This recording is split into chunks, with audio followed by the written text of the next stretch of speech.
Hello friends, welcome to Goyla classes. आज हम बात करेंगे मेंस डे के अंदर बहुत इंपॉर्टेंट क्वेश्चंस के बारे में। वो है आपका ओशनोग्राफी से ये टॉपिक है, और टॉपिक है आपका डाउनवेलिंग और upwelling of the ocean water. समुद्र आपने देखा होगा, फिल्मों के अंदर देखा होगा, और ये जो समुद्र होता है इसके अंदर आपने जो करंट्स हैं, मतलब लहरें हैं, वो भी उठती हुई देखी होगी। बट नॉर्मली हम क्या देखते हैं, जब हम कोई भी मूवीज के अंदर या टीवी में देखते हैं कि लहरें जो है एक डायरेक्शन से दूसरी डायरेक्शन में जा रही हैं, तो हमारे दिमाग में सिर्फ एक ही चीज नजर आएगी कि हाँ, मूवमेंट जो है वो हमें नजर आ रही है। बट देखिए, ओशन के अंदर जो मूवमेंट है वो सिर्फ एक मूवमेंट है जो आपको नजर आती है टीवी के अंदर या फिर मूवीज के अंदर। वो जो हॉरिजॉन्टल मूवमेंट है हमें नजर आती है कि जो पानी है वो एक डायरेक्शन से दूसरी डायरेक्शन में जा रहा है। इसके अलावा एक वर्टिकल मूवमेंट भी होती है। वर्टिकल मूवमेंट हमें नजर नहीं आती है क्योंकि वो ओशन के पानी के अंदर ही अंदर चलती है।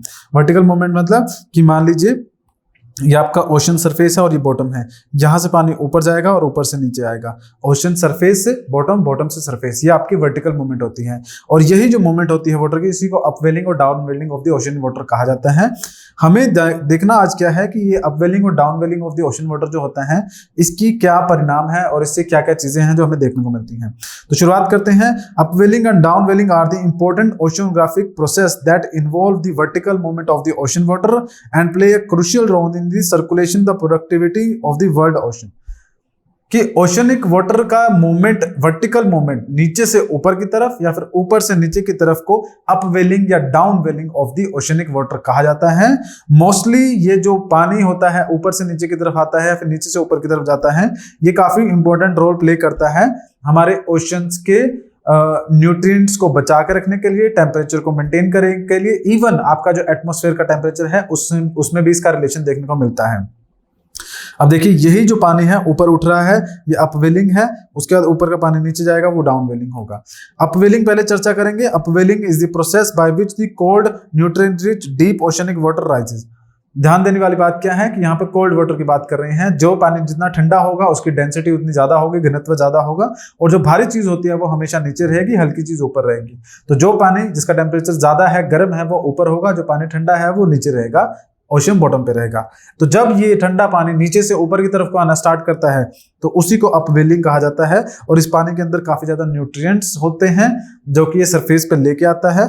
It typically occurs along the coast line. और ये बेसिकली होता कहां पर है, ये ज्यादातर आपको कोस्ट लाइन पे देखने को मिलता है। जैसे कि यहाँ पर देख सकते हैं, विंड की डायरेक्शन ये है, तो जो आपका पानी है अगर वो भी इसी डायरेक्शन में जाएगा तो यहाँ पे जो ओशन सरफेस है वहां पर पानी कम हो जाएगा, और ये जो भारी पानी है ये ना यहाँ से उठकर ऊपर की तरफ को आएगा। मान लीजिए ये आपका सरफेस है, तो यहाँ पे जो यहाँ पानी था वो इस डायरेक्शन में मूव कर गया। अब यहाँ पर पानी का डेंसिटी कम होगी तो नीचे वाला जो पानी है ऊपर की तरफ को मूव करना स्टार्ट कर देगा। ठीक है, तो यही आपका अपवेलिंग होता है। और ये कोस्टल एरिया पे ज्यादा देखने को मिलता है क्योंकि वहां पर हवाएं तेज चलती हैं, और हवाओं के तेज चलने की वजह से ही जो ओशन का पानी है, समुद्र का सरफेस का वाटर है, वो एक जगह से दूसरी जगह मूव करना स्टार्ट करता है। ठीक है। The wind-driven upwelling is the most common type and often associated with the coastal area, particularly to the western side of the continent. ये कह रहे हैं कि जो western side of the continents है, आपका नॉर्थ अमेरिका, ये नीचे साउथ अमेरिका, यहाँ पे यूरोप है, यहाँ पर नीचे आपका अफ्रीका देखने को मिल जाएगा। तो मोस्टली क्या है, वेस्टर्न साइड जो है यहाँ पर ये ज्यादातर देखने को मिलती है। ऐसा क्यों है? क्योंकि ये जो वेस्टर्न साइड है यहाँ पर ट्रेड विंड्स चलती हैं। ठीक है, आपकी वेस्टर्लीज चलती हैं। उसके बाद आपको क्या है, यहाँ पे ये इस हिस्से में कई तेजी से जो हवाएं हैं वो मूव करती हुई नजर आ जाएंगी। इन हवाओं की मूवमेंट की वजह से जो समुद्र का पानी है वो भी इस डायरेक्शन में मूव करता है। ठीक है, तो ये जो वेस्टर्लीज है ये उस पानी को लेके आती हैं, और पानी की जो मूवमेंट होती है, सरफेस पे से पानी मूव कर गया तो नीचे का जो पानी है उसको ऊपर आने के लिए जगह मिल जाएगी। तो इसीलिए कोस्टल एरिया में देखने को मिलती है, और वो भी वेस्टर्न साइड पे। यहाँ पर ट्रेड विंड्स हो गया, कोस्टल विंड्स हो गया, और जो वेस्टर्न विंड्स हो गया, ऑफशोर विंड्स होगी, इन सभी की वजह से जो नीचे का पानी है वो ऊपर आता है। The significance of the upwelling include, significance क्या है, इसका फायदा क्या है कि न्यूट्रिएंट एनरिचमेंट होता है। जो नीचे का पानी है उसमें न्यूट्रिएंट होते हैं अच्छे खासे, वो जो ऊपर आता है तो इन सभी चीजों को, नाइट्रेट, फॉस्फेट को डीप ओशन, नीचे से, बहुत नीचे से जहां से वो आ रहा है, उस सभी चीजों को ऊपर लेके आता है। और जब ये न्यूट्रिएंट्स को ऊपर लेके आता है तो यहाँ पर फाइटोप्लैंक्टन जो है वो बनते हैं। फाइटोप्लैंक्टन क्या होता है, जो फिशेस होती हैं वो खाते हैं, एक तरह की एल्गी है ये। ठीक है, इसको खाने का काम करती हैं फिशेस, मछलियां। और इसको बनने के लिए न्यूट्रिएंट्स जो चाहिए होते हैं वो डीप ओशन में होते हैं, वो वहां पर ऊपर निकल के आते हैं। वो न्यूट्रिएंट्स आएंगे जब अपवेलिंग होगी वाटर की, फाइटोप्लैंक्टन बनेंगे, और फाइटोप्लैंक्टन ज्यादा होंगे तो वहां पे फिशेस क्या उसको खाने के लिए आएगी। तो ये बेस मैराइन फूड है जिसके ऊपर बहुत सारे मैराइन ऑर्गेनिज्म फाइटोप्लैंक्टन्स को खाते हैं। सेकंड चीज क्या होती है, एनरिच वाटर जब ऊपर आएगा, फाइटोप्लैंक्टन्स बनेंगे, ज्यादा होंगे, तो उस वजह से वहां पे मछलियां भी ज्यादा होगी और इंक्रीज क्या होगा, प्रोडक्टिविटी इंक्रीज हो जाएगी फिशेस की, या फिर जो दूसरे तरह के मैराइन ऑर्गेनिजम्स हैं उनकी जो संख्या है उसमें बढ़ोतरी देखने को मिलेगी अपवेलिंग की वजह से। Fisheries upwelling zone are often rich in the in fish population because of the high primary productivity make them important commercial zone, और इसी वजह से ये वाले एरियाज जहाँ पे अपवेलिंग होती है वहां पे इंपॉर्टेंट कमर्शियल जोन बनते हैं। दूसरा एक इंपॉर्टेंट और एस्पेक्ट क्या है, climate regulation. Upwelling also play a role in regulation global climate by transporting heat from the ocean surface to the deeper layer.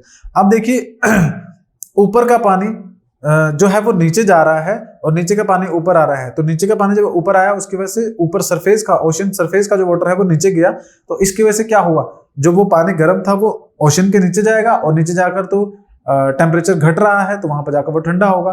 तो एक जो ओशन ज्यादा गर्म हो रहे हैं ग्लोबल वार्मिंग की वजह से, उसको भी कम करने का काम करता है ये जो अपवेलिंग ऑफ द वाटर होती है, क्योंकि गर्म पानी नीचे धकेलेगा ये और ठंडा पानी खुद ऊपर आएगा, तो जो ग्लोबल वार्मिंग है या फिर टेम्परेचर राइज कर रहा है उसमें भी हेल्प करता है।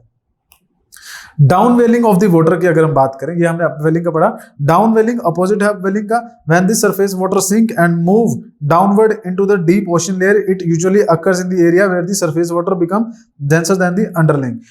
अब ये देखिए यहाँ पे डाउनवेलिंग कैसे होगी, जब आपका सरफेस का जो पानी है वो बहुत ज्यादा ठंडा होगा। एग्जाम्पल के तौर पे आप टेम्परेट एरिया में चले जाइए, टेम्परेट एरिया में क्या होता है, सनलाइट कम पड़ती है और ठंड ज्यादा होती है, तो मतलब सरफेस वाटर जो होगा वो ज्यादा ठंडा होगा इन कंपैरिजन टू दी जो नीचे वाला पानी है। तो जो पानी ज्यादा ठंडा होगा, ज्यादा ठंडा है तो ज्यादा डेंसर है, ज्यादा भारी है, तो ऑब्वियसली वो नीचे की तरफ को सिंक करना स्टार्ट होगा, नीचे की तरफ को जाना स्टार्ट होगा, और अगर वो नीचे जाएगा तो क्या होगा, ये आपकी डाउनवेलिंग हुई, पानी नीचे की तरफ गया तो वो डाउनवेलिंग हुई।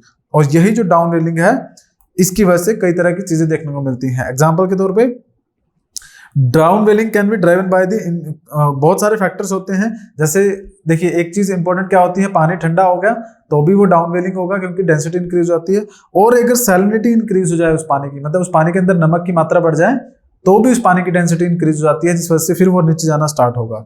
और ये जो चीजें होती हैं इनकी वजह से काफी फायदा होता है, जैसे कि हीट ट्रांसपोर्टेशन, जैसे मैं भी डिस्कस कर रहा था कि अगर जो हीट है वो आपकी ट्रांसपोर्ट होगी, downwelling help in the transfer heat from the ocean surface into the deeper layer. अब जो वो पानी है उस हीट को, ऊपर वाला जो पानी है उसमें जो भी हीट है उसको सारी को नीचे लेके जाएगा, तो ये हीट ट्रांसफरेशन का जो काम है वो अंदर हो रहा है। होता क्या है कि जो मैराइन ऑर्गेनिज्म है वो भी कुछ मीटर्स तक ही सर्वाइव कर पाते हैं, क्योंकि उनको भी सनलाइट चाहिए होती है, हीट चाहिए होती है। तो 500 मीटर तक सनलाइट अगर पेनेट्रेट कर रही है 300-400 मीटर तक, तो वहां तक मैराइन ऑर्गेनिज्म देखने को मिल जाएंगे। लेकिन ये जो डाउनवेलिंग हो रही है वाटर की, ये ज्यादा जो पानी की हीट है जो भी है उसको नीचे तक लेके जाएगा, ज्यादा डीपर तक, तो वहां पर ज्यादा चांसेस होंगे कि मैराइन ऑर्गेनिज्म जो है वो सर्वाइव कर पाए। This process is also help in distribute the heat around the globe through the ocean circulation, और ये पूरे ऑल ओवर ग्लोब में हीट को सर्कुलेट करने का काम करता है। साथ में कार्बन स्टोरेज, अब देखिए ओशन वाटर जो है सरफेस वाला, उसमें बहुत सारा कार्बन हमें देखने को मिलता है, चाहे इंडस्ट्रीज की वजह से चाहे किसी भी वजह से। अब वो जो कार्बन है उसको सारा ओशन के अंदर लेके जाता है डाउनवेलिंग। तो जब ये पानी नीचे जाता है तो कार्बन डाइऑक्साइड को नीचे डीप ओशन में लेके जाता है, जिसकी वजह से ग्लोबल कार्बन साइकिल जो है वो अच्छा खासा बैलेंस हो जाता है, और ये हेल्प करता है क्लाइमेट चेंज के अंदर, क्योंकि कार्बन डाइऑक्साइड से क्लाइमेट चेंज हो रहा है और ग्लोबल वार्मिंग हो रही है, तो उस चीज में भी ये डाउनवेलिंग हेल्प करता है उसको कम करने में।